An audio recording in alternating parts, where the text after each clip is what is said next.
আমার আল্লাহ কোরআনুল কারীমের এক জায়গায় নয়, বহু জায়গায়। কোরআনুল কারীমের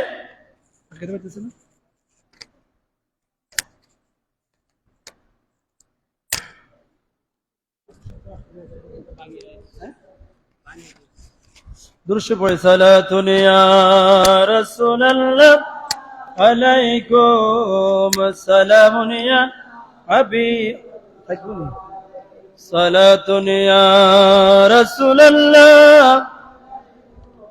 সালামুন ইয়া। প্রিয় হাজিরিন, আজ আমি যে কোরআনে কারিমে যে আয়াতে কারিমা তেলাওয়াত করলাম, এটা হলো সূরাতুল মারিয়াম, আয়াত নম্বর 24 এবং 25। কত আয়াত? 24। ও সূরার নাম কি? সূরা মারিয়াম। মরিয়ম কি পুরুষ না মহিলা? কি নবী ছিল? কি ছিল? আল্লাহর একজন ওলি ছিল, বলি সুবহানাল্লাহ। তো মরিয়মের নামের উপর আল্লাহ একটা কোরআনে সূরা দিয়েছে। সূরার নাম কি? সূরাতুল মারিয়াম। আল্লাহ রাব্বুল আলামিন মরিয়ম আলাইহিস সালামের ব্যাপক আলোচনা করেছেন। 24 নম্বর এবং 25 নম্বর আয়াতে আজকের খুতবা আলোচিত হয়েছে। রাব্বুল আলামিন বলেন, বিসমিল্লাহির রাহমানির রহিম, ফানাদাকা মিন তাহতিহা আল্লা তাহজানি কাদ জাআলা রাব্বুকা তাহতাকি সারিয়া ওয়া হুজ্জি ইলাইকি বিজিযইন নাখলাতি তুসাকিত আলাইকি রুতবান জানিয়া। উচ্চ স্বরে বলে সুবহানাল্লাহ। মরিয়ম আলাইহিস সালামকে আল্লাহ বলেন, মরিয়ম আলাইহিস সালাম যখন ওনার সন্তান হলো, নাম কি? কি নাম ওনার সন্তান? নাম কি? ঈসা রুহুল্লাহ। ও ঈসা, ওনাকে ঈসা রুহুল্লাহ বলে। অন্য নবীদেরকে নবী বাবের নাম দিয়ে, প্রত্যেকের নাম দিয়ে, যেমন ইসমাইল আলাইহিস সালাম, ইসমাইলকে জবিহুল্লাহ, কিন্তু ইসমাইলের বাবার নাম ছিল ইব্রাহিম আলাইহিস সালাতু ওয়াস সালাম। কিন্তু মরিয়ম আলাইহিস সালামকে আল্লাহ একটা সন্তান দিল, যেই সন্তানের নাম হলো ঈসা রুহুল্লাহ। রুহুন মানে হলো ফু। রুহুন মানে কি? ফু। রুহুন মানে হলো ওয়ার্ডার। রুহুন মানে হলো ইশারা। অর্থাৎ আল্লাহর ইশারায়, আল্লাহর কুদরতি ভাবে যেই সন্তান হলো, এই সন্তানকে আল্লাহ দিয়েছে রুহুল্লাহ, বলি সুবহানাল্লাহ। এখন দুনিয়ার সকল সন্তানের বাবা আছে, আছে কিনা? এটাই দুনিয়ার চিরসত্য ইউনিভার্সাল ট্রুথ, যে বাবা এবং মায়ের মাধ্যমে সন্তান আসবে। এটাই আমাদের বিশ্বাস। কথা বলেন ঠিক কিনা? আমাদের এই সমাজে যদি কোন একটা মেয়ের যদি এরকম হয়ে যায় যে সন্তান আছে কিন্তু বাপ নাই, তখন আমরা কি বলবো বলেন? বলবো কিনা যে এটা বাস্টেড? এটা কি বাস্টেড? মানে এটা ওয়ালাতুল হারাম, অবৈধ সন্তান। কিন্তু এটা হলো আমাদের থিংস, যে বাবা এবং মা ছাড়া সন্তানের কল্পনা করা যায় না। আল্লাহ বলে এই থিমস থেকে, এই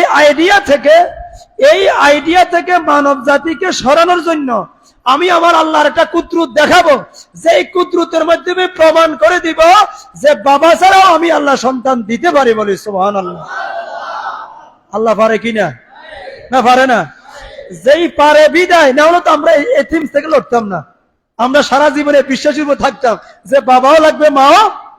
কিন্তু আল্লাহ দেখাই দিল যে আমি আল্লাহ দিতে গেলে কিছুই লাগে না। দুনিয়ার মানুষ কিছু করতে গেলে অস্তিত্ব লাগে, উপাদান লাগে, আনাসির লাগে, তার ইনস্ট্রাকশন লাগে, ফেরম লাগে, নমুনা লাগে। আমি আল্লাহ কিছু করতে গেলে কোনো নকশা লাগে না, নমুনা লাগে না, ফেরম লাগে না, আইডিয়া লাগে না, বলি সুবহানাল্লাহ। মরিয়ম আলাইহিস সালামকে আল্লাহ, মরিয়ম হলো আল্লাহর ওলি। মরিয়ম কি? নবীরা কি মহিলা নবী হতে পারবে না? এটা আল্লাহর সিদ্ধান্ত। কার সিদ্ধান্ত? কার সিদ্ধান্ত? কোন মহিলা নবী হতে পারবে না। কি হতে পারবে না? কোন মহিলা নবী হতে পারবে না, কোন মহিলা খলিফা হতে পারবে না। ইসলামী রাষ্ট্রের যতগুলা খলিফা ছিল, আপনি দেখেন, আমার নবীর ইন্তেকালের পরে সৈয়দনা আবু বকর সিদ্দিক, আবু বকর ইন্তেকার পরে ওমর ইবনে খাত্তাব, ওমর ইবনে খাত্তাবের ইন্তেকালের পরে ওসমান জিন্নুরাইন রাদিয়াল্লাহু তাআলা, ওসমান জিন্নুর মানে মাওলা আলী, আলীর পরে হাসান, হাসানের পরে আসলো ওমর ইবনে, কিছু সময় এজিদ, কি এর পরে আসলো ওমর ইবনে আব্দুল আজিজ। এইভাবে উমাইয়া শাসন ব্যবস্থা, আব্বাসিয়া শাসন ব্যবস্থা, একটা গোটা লিস্ট যে আপনারা দেখেন, এই গোটা তালিকার ভিতরে কোনো একজন নারীর নাম আসেনি? একটু বলেন, কোন একজন তালিকার মধ্যে? শত শত খলিফা গেল, উমাইয়া বংশের মধ্যে চলে গেল, আব্বাসিয়া বংশের মধ্যে 20-50 জন খলিফা গুজার গেল, প্রত্যেকটা খলিফা ছিল পুরুষ। বলে সুবহানাল্লাহ। এটা আল্লাহর দর্শন যে নবী হতে হলে পুরুষ লাগবে। কি লাগবে? নবী হতে হলে পুরুষ লাগবে। কারণ নবুয়তের মতো এত বড় সিরিয়াস একটা ডিউটি একটা সহজ নারীর পক্ষে দায়িত্ব নেওয়া সম্ভব। কারণ এখানে ঝুঁকি আছে কিনা? ঝুঁকি আছে কিনা? কেমন ঝুঁকি? জীবনে দিতে হবে, রক্ত দিতে হবে, জিহাদ করতে হবে, সংগ্রাম। আমার নবী রহমতুল লিল আলামিন জিহাদ করছে কিনা?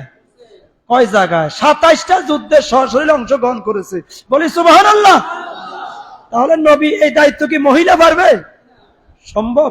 কোনদিনও সম্ভব? যার কারণে আমার আল্লাহ নবী বানাইলো পুরুষ, খলিফা বানাইলো পুরুষ। কারণ দায়িত্ব যদি বিশাল দায়িত্ব পারবে না, কিন্তু মহিলা যদি হতে হয়, মহিলাদেরকে আমার আল্লাহ ওলি বানাইছে। বলে সুবহানাল্লাহ। কি বানাইছে? তাদের মধ্যে একজন হলো মা মরিয়ম আলাইহিস সালাতু ওয়াস সালাম। মরিয়মের ওয়াজ। এখন আমার আল্লাহ বলে, মরিয়মকে আমি সন্তান দিলাম, ঈসা রুহুল্লাহ। এখন সমাজ তাকে বয়কট করছে। কি করছে? সমাজ বয়কট করছে। সমাজ থেকে বহু দূরে চলে গেল, নীরব, নিচ্ছিন্ন, নিবৃত্ত জায়গায়, যেখানে কোনো কিছু নাই, মানুষ নাই, জনশূন্য এলাকায়। কিন্তু আমার আল্লাহ বলে, যেখানে কেউ নাই সেখানে আমার আল্লাহ আছে কিনা? বলেন, আছে কিনা? আমার আল্লাহ মরিয়মকে ডাক দিয়ে বলে, ও মরিয়ম, তুমি চিন্তা করো না, সমাজ তোমাকে ছেড়ে দিয়েছে, পরিবার তোমাকে ছেড়ে দিয়েছে, দুনিয়ার রাষ্ট্র তোমাকে ছেড়ে দিয়েছে, তোমার সত্য তারা বিশ্বাস করতে রাজি নাই। মরিয়ম রে, লা ওয়ালা তাহজানি কাদ জালা রাব্বুকে তাহাতিকা সারিয়া। মরিয়ম রে, তুমি চিন্তা করো না, এই যে জায়গার মধ্যে কিছু নাই, সেখানে আমার রহমত আছে। অনতি বিলম্বে তোমার পদতলে থেকে নহর বের হবে। বলে সুবহানাল্লাহ। কি বের হবে? নহর। এখানে পানি নাই, কিন্তু আমি আল্লাহ নহরের ব্যবস্থা করতেছি তোমার জন্য। বলে সুবহানাল্লাহ। মরিয়ম নহর, এখন ফানি পাইছে, এখন ফানির পরে খাবার লাগবে না, শুধু ফানি দিতে হবে না। আল্লাহ, আমি তো চলতে পারতেছি না, আমার ঈসা, আমার ঈসা রুহুল্লাহ, আমার সন্তান, তাকে তো কোনো খাবার দিতে পারতেছি না। কারণ মায়ের পেটে যদি থাকে সন্তানকে দেওয়া যায়, মায়ের পেটে যদি না থাকে সন্তান পাবে? পাবে না। ওগো আল্লাহ, আমি তো লড়তে পারতেছি না, দুর্বল। আল্লাহ, এখানে তো কোনো খাবার ব্যবস্থা নাই। আল্লাহ বলে, ও মরিয়ম রে, তোমার পাশে পাশে দেখো খেজুর গাছ আছে। কি খেজুর গাছ? খেজুর গাছ আছে। ক আল্লাহ দেখতেছি। ক আছে। ক খেজুর গাছগুলো তো একবারে শুকনা, এদের অবস্থা শেষ, বুড়ো হয়ে গেছে। আরে কি হয়ে গেছে? আচ্ছা, বুড়ো হইলে কি আর ফল আসেনি? হ্যাঁ, বুড়ো হলে তার ফল হয় না। আল্লাহ খেজুর গাছ তুলে দেখলাম শুকনা খেজুর গাছ, যাদের কাছে কোনো ফল নাই। আল্লাহ বলে, ও মরিয়ম, শুকনার ওটা তোমার দেখার বিষয় নয়। ওয়াহুজ্জি ইলাইকি বিজাজিগিন নাখলা। ও মরিয়ম, এই খেজুর গাছগুলা তুমি মরিয়ম লাড়াও। বলি সুবহানাল্লাহ। আচ্ছা, খেজুর গাছকে যদি লাড়াইতে বলে আপনি পারবেন? আমি পারবো? এটা কি সাধারণ কি কলাইদান কি বলে সুপারি গাছ নেই? এটা কি গাছ? খেজুর গাছ কি লাগাইতে পারে? পুরুষও পারবে না। আরো আল্লাহ বলতেছে একটা নারীকে, যে না মরিয়ম, তুমি কি করো? খেজুর গাছ লাগাও। আল্লাহ বলতেছে, এখন তুসকিতু আলাইকে রুতবান জানিয়া, তুমি যখন খেজুর গাছ লড়াইবা, আমি আল্লাহ একবারে তাজা তাজা তাজা তাজা খেজুর তোমার জন্য রিজার্ভ রেখেছি। বলি সুবহানাল্লাহ। মরিয়ম বলে, আল্লাহ, আমি কিভাবে খেজুর গাছ লড়াবো? আল্লাহ বলে, মরিয়ম রে, তুমি যে লড়াইতে পারবা না আমি জানি, এটা আমার জানা আছে। তবে তুমি হাতটা এদিকে রাখি, অর্থাৎ তোমার হাত দিয়ে খেজুর গাছটা এদিকে, তোমার হাতটা এদিকে রাখো। মানে তুমি খেজুর গাছটা এমন ভাবে ধরবা যেন তুমি টানতেছ, মূলত তোমার দ্বারা সম্ভব নয়। তুমি এইদিকে খেজুর গাছকে কোলে করে ধরো, আমি আল্লাহ ব্যবস্থাটা আমি আল্লাহ করতেছি। বলে সুবহানাল্লাহ। মরিয়ম খেজুর গাছের এভাবে আনজাইয়া ধরলো, যেটুক সম্ভব ধরতেছে। এদিকে আমার আল্লাহ তাজা তাজা খেজুর গুলা মরিয়মের সামনে ফেলাইয়া দিল। বলে সুবহানাল্লাহ। আল্লাহুম্মা সাল্লি مولانا ওয়ালায়ালে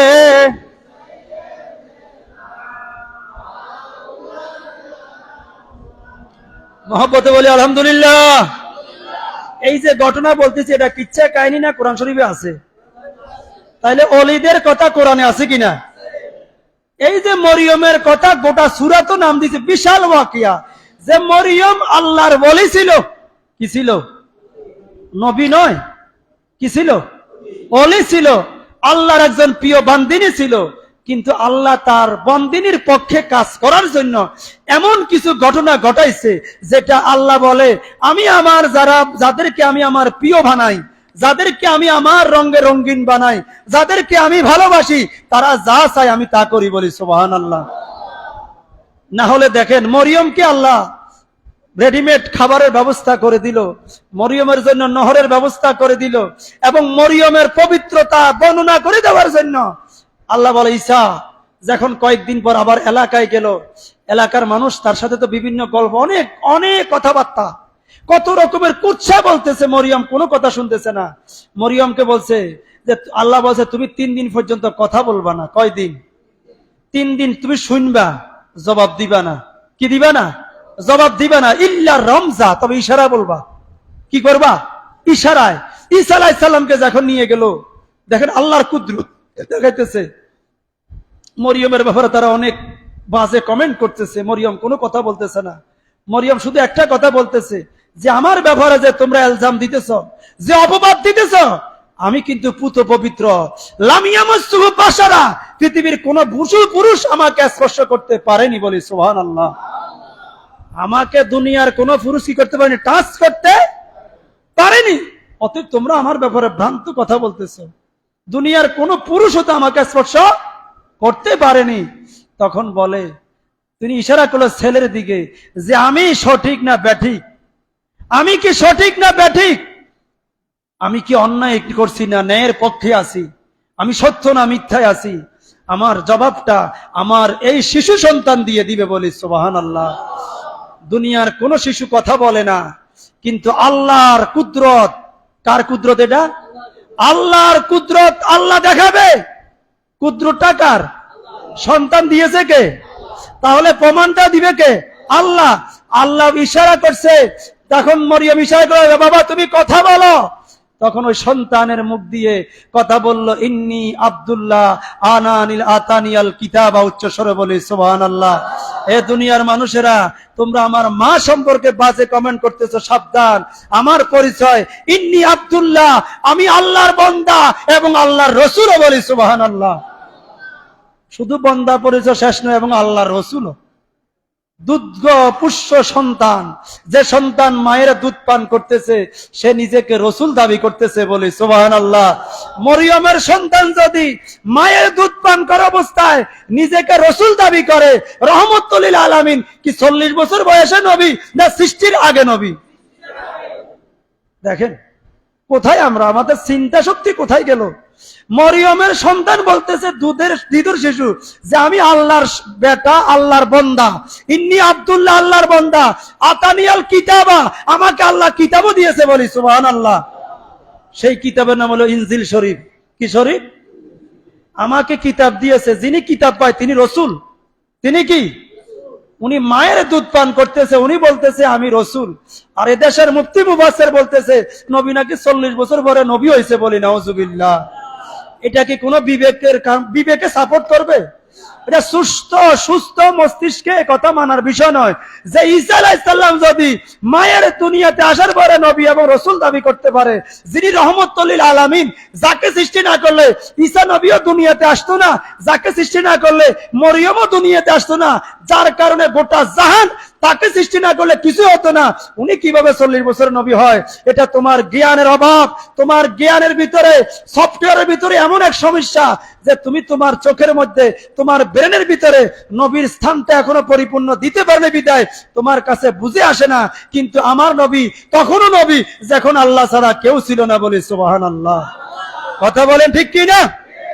আমার নবী তখনও নবী যখন আল্লাহ ছাড়া কেউ ছিল। কে? আমার নবী। কে ছিল? আমার নবী। প্রিয় হাজিরিন, তাহলে এরপরে কুরআনুল কারীমের অন্য আয়াতে রাব্বুল আলামিন সৈয়দানা সুলাইমান আলাইহিস সালাম নাম শুনছেন? ওনার নাম কি? সুলাইমান একজন বাদশা ছিল। কি ছিল? বাদশা, পৃথিবীব্যাপী একজন বাদশা ছিল, যে বাদশা শুধু মানুষ পরিচালনা করতো না, বাতাসে ওনার কথা শুনতো, পশু পাখি ওনার কথা শুনতো, জল পদার্থ ওনার কথা শুনতো। ওনার তখ্ত ছিল 300 মাইল। কত মাইল? 300 মাইল চড়া ওনার রাজসিংহাসন।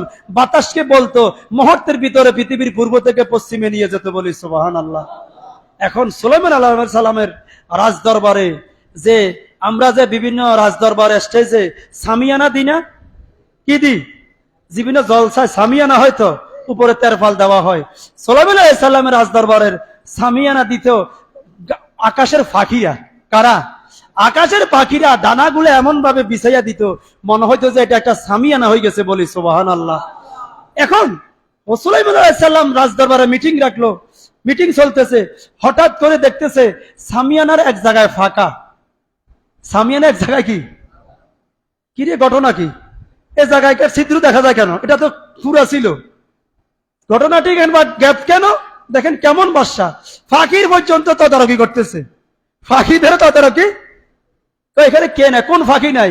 তখন বলল, হুজুর হুদহুদ ফাঁকি নাই। কে নাই? হুদহুদ ফাঁকি এ জায়গায় ছিল, সে আজকে ডিউটিতে, সে ডিউটিতে আসছেন। সে ডিউটিতে কি কি আজকে আমার গুরুত্বপূর্ণ মিটিং চলতেছে, সে আজকে আসছেন। এটা কেন কোনোদিনও মানি নেওয়া যায় না। তাকে ধরে নাও, তাকে অবশ্যই হত্যা করা হবে। কি করা হবে? হত্যা করা। কারণ সে তো ছুটি নেয়নি, ছুটি ছাড়া আসছেন। এটা তো বড় অপরাধ। বলো কি অপরাধ? হুজুর সে তো গেছে, চলে গেছে নাই। দেখেন হুদুদ পাখি চলে গেল বহু দূরে, বহু দূরে, তার রাজ্য থেকে অনেক দূরে, সুলাইমানের এরিয়ার বাইরে চলে গেল। এটার নাম হলো সাবা প্রদেশ। কি প্রদেশ? সাবা একটা প্রদেশ। আবার যেই দেশের প্রধানমন্ত্রী হইল মহিলা। দেশের প্রধানমন্ত্রী কি নাম? কি? বিলকিস। রানী কি? সাবা প্রদেশে যাওয়ার পরে হুদুদ পাখি তার জাতি, কয়েকজন জাতি ভাইদের সাথে দেখা হলো, তাদের গোত্রীয় লোকের সাথে দেখা হলো। তো বললো যে তোমরা কি? আমাদের বাসা। সে তার সুলাইমান আসামের বাসার কি কথা বললো, যে আমাদের বাসা বিশাল অবস্থা, ওনার রাজ সিংহাসন 300 মাইল, উনি পৃথিবীর মুহূর্তের ভিতরে সারা পৃথিবী ভ্রমণ করতে পারে। তখন ওই সাবা প্রদেশের ওই ফাঁকি হুদুদ পাখি বলতেছে, আমাদের রাজারও অনেক গুণ আছে। কি রকম গুণ? ওনার সাথে দেখা করতে হলে 7টা গেট ক্রস করতে হয়। কয়টা গেট? 7টা গেট ক্রস করতে হয়। ওনার এখানে কোনো কিছুর অভাব নাই, ধন ভাণ্ডারের অভাব নাই, মানুষ আরামসে চলতেছে, জীবনযাপন করতেছে। এবং রানীও অনেক সুদৃচ্ছ, মেধাবী, উনি অনেক ভালো মানুষ। তো ঠিক আছে, তাহলে একটু আমার, তাহলে তোমার দেশে আমি যাই। ঠিক আছে চলো। তখন নিয়ে গেল। সাবা তার রানীর অবস্থা দেখে আসলো, দেখলো যে ঠিকই সেই দেশটা অনেক সুন্দর, দেশের শাসন ব্যবস্থা সবকিছু ভালো লাগছে, রানী সুন্দরভাবে দেশ চলায়। তবে একটা জিনিস সেখানে সমস্যা, দেখলো যে সে দেশের মানুষগুলা সূর্য পূজা করে। বলি নাউজুবিল্লাহ। কি পূজা করে? হুদুদ পাখি বলে এটা তো অসুন্দর। এটা কি? হুদুদ পাখি বলল ঠিক আছে। সে এটা দেশ থেকে উনি চলে গেল। যাইয়া এখন তো সুলাইমান তো এদিকে তার জন্য ফায়ার, যে সে কেন ছুটি না নিয়ে চলে গেল। অত্যন্ত বিনয়ের সাথে বন্ধুদের সাথে দেখা হলো, তুমি তো আজকে 2-3 দিন নাই, বাদশা তোমার উপর খেপে আছে, তোমার কি অবস্থা আল্লাহ জানে। কয়েছে যাও, যাই কোন রকম অনুনয় বিনয় করি, বলো। আমাকে কি বলছে? তোমাকে মেরে ফেলবো বলছে। আরে কি বাদশা আমাকে মেরে? বাদশা যদি এত বড় মানুষ, যদি আমাকে ছোট মানুষে মারে, এটা কি বাদশার মান সম্মান থাকবো নি? বোয়ালে যদি ফুটি মাছ মারে বাদশা কি হবে? কয় না, যাই দেখো। এখন যাই সালাম দিল রণজরে, এই তুমি গেলা কোথায়? হুজুর আমি আপনার সুসংবাদ নিয়ে আসছি। কি সুসংবাদ নিয়ে আসছো? হ্যাঁ হুজুর, আমি তো অনেক দেশে দূরে গেলাম, সেখানে যে একটা দেশ দেখি আসলাম। কি বলো, কি দেশ? সেখানে দেখলাম একটা মহিলা একটা দেশ চালায়, কিন্তু দেশটা খুব সুন্দরভাবে চলতেছে, কিন্তু আমার কাছে একটা জিনিস খারাপ লাগছে, তারা সূর্য পূজা করে। কি পূজা? এই যে ঘটনাটা বলার উদ্দেশ্য হলো, সুলাইমানকে যখন এই কথাটা বললো, এখন বাদশা সুলাইমান হাসি দিল। সেটা কি দেশটা? দেশটা তো বেশি বড় না, ছোট একটা দেশ, অনেক সুন্দর, অনেক সুন্দর। আচ্ছা তুমি সেখানে যাইয়া আমার একটা সিটি দিয়ে আসতে পারবা? পারবো হুজুর। তখন সুলাইমান আলাইহিস সালাম ওয়াইন্নাহু লিসুলাইমানা বিসমিল্লাহির রহমানির সূরা নমলের মধ্যে সেই ঘটনাটা আসছে, সূরাতুন নমলে। সুলাইমান আলাইহিস সালাম সিটিটা লিখে দিল, লিখে তুমি রানী বিলকিস যে রুমে থাকে সেই রুমে নিয়ে ফেলে আসবা। সুলাইমান আলাইহিস সালামের কথা মতে সেই হুদুদ পাখি চিঠিটা নিয়ে গেল, নিয়ে সেখানে দিল, দেওয়ার পর আবার চলে আসলো। রানী বিলকিস চিঠিটা পড়ে তার ঘুম ভেঙে গেল, দেখলো যে চিঠির ভাষা তো অন্যরকম, এটা তো সাধারণ কোন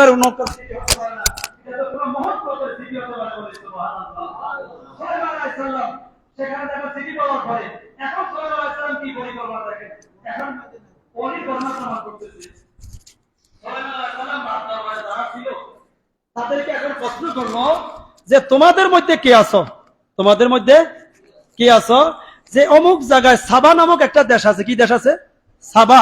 ওই দেশ থেকে রানী এবং তার সিংহাসন সহ, রানী এবং তার সিংহাসন সহ আমার কাছে উপস্থিত করতে পারবে এরকম কারে ক্ষমতা আছে?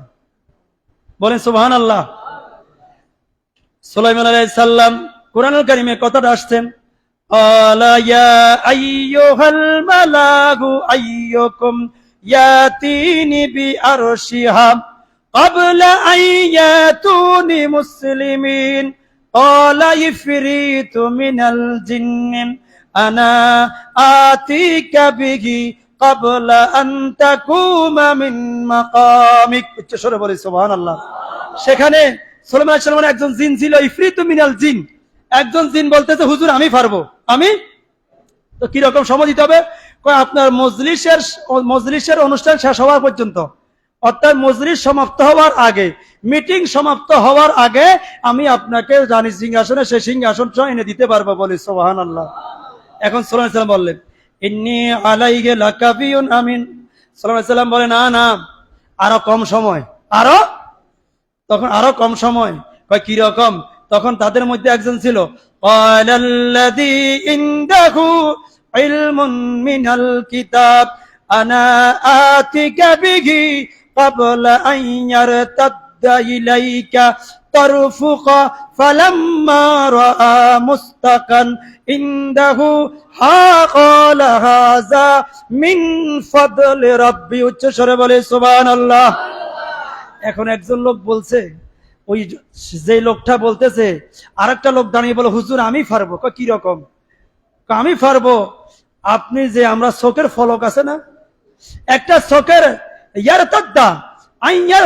ইলাইকা তরফুকা, চোখের ফলক ফলানোর আগে আপনি যদি বলেন আমি এনে দিতে পারবো। বলি সুবহানাল্লাহ। কি বলো? হুজুর ঠিকই পারবো, দেখা যায়। ওই লোকটা সুলাইমান আলাইহিস সালাম বলে ঠিকই পারবা? হ্যাঁ। উনি বলল ঠিক আছে। দেখা যায় ওই লোকটা আল্লাহ পাকের কুদরত, আল্লাহ পাকের অলির মাধ্যমে এমন ক্ষমতা দিল, ওই অলি যার নাম ছিল আসিফ বিন বরখিয়া, আসিফ বিন বরখিয়া, উনি তৌরাত এবং জবুরের হাফেজ ছিল, তৌরাত জবুরের হাফেজ ছিল। আল্লাহ পাক এমন দয়া করছে যে দয়ার কারণে চোখের ফলকের আগে সেই সাবা প্রদেশ থেকে রানী বিলকিস এবং তার সিংহাসন সবগুলা সুলাইমান আলাইহিস সালামের সামনে চোখের পলকের মধ্যে নিয়ে আসে। বলে সুবহানাল্লাহ। আর আওয়াজে বলে সুবহানাল্লাহ। এটা কি করে সম্ভব? কি করে সম্ভব? হাযা মিন ফাদলি রাব্বি, এটা রবের দয়া এবং অনুগ্রহ। বলি সুবহানাল্লাহ। এটা কার দয়া? বলেন কার দয়া? আল্লাহ যদি দয়া করে পারে কিনা? এটা কি জাদু? বলেন জাদু? এটা হলো আল্লাহর কুদরত। আল্লাহর কুদরত, নবীদের মুজিজা এবং আউলিয়ায়ে কেরামের কেরামত। কেরামতুল আউলিয়ায়ে হক্কুন। ফাজিল ক্লাসে একটা কিতাব আছে, এটাকে বলা হয় এটাকে নাসাফি শরীফ। ওই কিতাবের মধ্যে আকাইদের কিতাব, আকাইদে নাসাফিয়া। ওই আকাইদে নাসাফিয়ার মধ্যে এবারত দেওয়া আছে যে কারামতুল আউলিয়ায়ে হক্কুন, আল্লাহর ওলিদের কারামত সত্য। যুগে যুগে আল্লাহ পাক তার প্রিয় বান্দাদের মাধ্যমে আল্লাহর কুদরত জাহির করবে। বলি সুবহানাল্লাহ। আওয়াজে বলি সুবহানাল্লাহ। তাইলে আল্লাহর ওলিদের কারামত সত্য কিনা? সেই ঘটনা কোরআন শরীফে আছে কিনা? এই যে রানী বিলকিসের সিংহাসন, এটা জাদু করে আমার হয়নি, এটা কারামত। এটা কি? এটা হলো ওই সাহেবে আলমে কিতাব, যিনি তৌরাত জবুরের হাফেজ ছিল, যাকে আল্লাহ এলেম দান করেছে। কি দান করেছে? এলেম দান করেছে। এলেম দান করার কারণে আল্লাহ তার উপরে খুশি হওয়ার কারণে তাকে আল্লাহ অলি বানাইছে। অলি বানার কারণে আল্লাহ অলির মাধ্যমে আল্লাহর কুদরত জাহির করেছে। বলি সুবহানাল্লাহ। তাহলে যোগে যোগে, কালে কালে, এখন কিন্তু নবুয়তের সময় নাই। এই যুগটা হলো বেলায়েতের যুগ। কিসের যুগ? বলি কিসের যুগ? বেলায়েতের যুগ। বেলায়েত মানে হলো যে আধ্যাত্মিক ক্ষমতা, বেলায়েত মানে হলো আল্লাহর ওলিদের মাধ্যমে বিশ্ব পরিচালনা করা, যুগে যুগে কালে কালে যাকে আল্লাহর ওলিরা পছন্দ করে, আল্লাহ যাদেরকে ভালোবাসে, তাদের মাধ্যমে আল্লাহ রুহানি ভাবে গোটা বিশ্বকে পরিচালনা করে। বলি সুবহানাল্লাহ, আর আওয়াজে বলি সুবহানাল্লাহ। সেই আল্লাহর প্রিয় বান্দা এই জগতে এখনো আছে কিনা? বলেন আছে কিনা? এখনো আল্লাহর বান্দারা আছে বিদায় আল্লাহ পূর্ব দিকে সূর্য উঠতেছে, পশ্চিম দিকে সূর্য ডুবতেছে, আমরা আল্লাহ প্রদত্ত রহমতের বৃষ্টি পেতেছি, আমরা রিজিক পাইতেছি, একটি মাত্র কারণ এই জমিনে এখনো আল্লাহর প্রিয় বান্দা। বলেন আছে কিনা? অতএব যারা আল্লাহর প্রিয় বান্দা, এটা বিশাল এক সিলেবাস, এটা বিশাল এক কোর্স, এটা বিশাল এক কোর্স। এটা সহজে আল্লাহর ওলি হওয়া যায় না। আল্লাহর ওলি হতে হলে তার জীবনটা হতে হবে সুন্নতে মুস্তাফার উপর শতভাগ। যারা নবী প্রেমে গোটা জীবনটাকে ভরপুর করে দিয়ে দুনিয়াকে তরক করে আখিরাতকে বরণ করে নিয়ে গোটা জিন্দেগিটা গঠন করেছে, তারাই আল্লাহর ওলি হয়েছে। বলি সুবহানাল্লাহ, আর আওয়াজে বলি সুবহানাল্লাহ। নবীজি বলে আমার উম্মতের মধ্যে এমন বহু লোক আল্লাহর ওলি হয়ে গেছে, সে নিজেও জানে না। বলি সুবহানাল্লাহ। সে যে ওলি হয়েছে সে নিজেও, আমার উম্মত, এটা উম্মতে মুহাম্মদী, এটার দাম অনেক বেশি, এটার দাম অনেক বেশি, এটার মর্যাদা অনেক বেশি। কিন্তু আজকে আমরা আমাদের মর্যাদা নষ্ট করে দিতেছি নিজেদের কিসের কারণে? কর্মের কারণে। কিসের কারণে? কর্মের কারণে। আজকে মুসলমানরা পর্যন্ত হিন্দুদের পূজার মধ্যে যায়, যায় কিনা? যায়, সেখানে গানও গায়, এটা বলে মুসলমান। বলি নাউজুবিল্লাহ। এটা কোনো মুসলমানিত্ব নয়। ধর্ম যার উৎসব তার, ধর্ম যার উৎসব সবার। এটা হলো নাস্তিক্যবাদী স্লোগান। কি স্লোগান? নাস্তিক্যবাদী স্লোগান। ধর্ম যার উৎসব তার, দুর্গা পূজা যার দুর্গা নিয়ে নাচতেব তারা, ঈদুল ফিতর যার তারা ঈদুল ফিতরে আসবে। কথা বলেন ঠিক কিনা? অতএব আমরা চাই না হিন্দুরা আমাদের ঈদুল ফিতরে আসুক, আর হিন্দু ভাইরাও চায় না আমরা দুর্গা পূজায় যে অংশগ্রহণ করি। কথা বলেন ঠিক কিনা? কারণ তাদের জন্য আমরা বোঝা, আমাদের জন্য তারা বোঝা। কথা বলেন। অতএব কোন অবস্থায় আবেগের বশবর্তী হইয়া এই ইসলাম নামক ধর্মটাকে কুলুষিত করা যাবে না। আপনাকে সজাগ থাকতে হবে। এদেশে হিন্দু ভাই আছে, সংখ্যা লঘিষ্ঠ কোনো শব্দ নাই, তারাই দেশের মানুষ, এটাই সবচেয়ে বড় কথা। তাদের নিরাপত্তা দেওয়া দেশের দায়িত্ব। দেশের কি দায়িত্ব? এটা হলো নিরাপত্তা দেওয়া। কিন্তু তাদের পূজা মণ্ডলে গিয়ে পূজা করা এটা আমাদের দায়িত্ব। এটা হলো আপনি ধর্মকে কোরবান করছেন, আপনার ধর্মের প্রতি লালন নাই বিধে আপনি এ কর্ম করেছেন। অতএব যারা ধর্মভীরু, যারা ধর্মপরায়ণ, তারা অন্য ধর্মের প্রতি আক্রমণও করে না, আবার অন্য ধর্মের অনুষ্ঠানও সে পালন করে। এমনও একজন আলেম, কি বুঝি না সে আলেম না কি জালেম আমার বুঝে আসে না, সে দুর্গা পূজা যায় বলতেছে যে আল্লাহ শুকর আদায় করতেছি আমি তো দুর্গা পূজা আসতে পারছি। বলি নাউজুবিল্লাহ। আচ্ছা, দুর্গা পূজায় যাই, আল্লাহ শুকর আদায় করার কিছু আসেনি?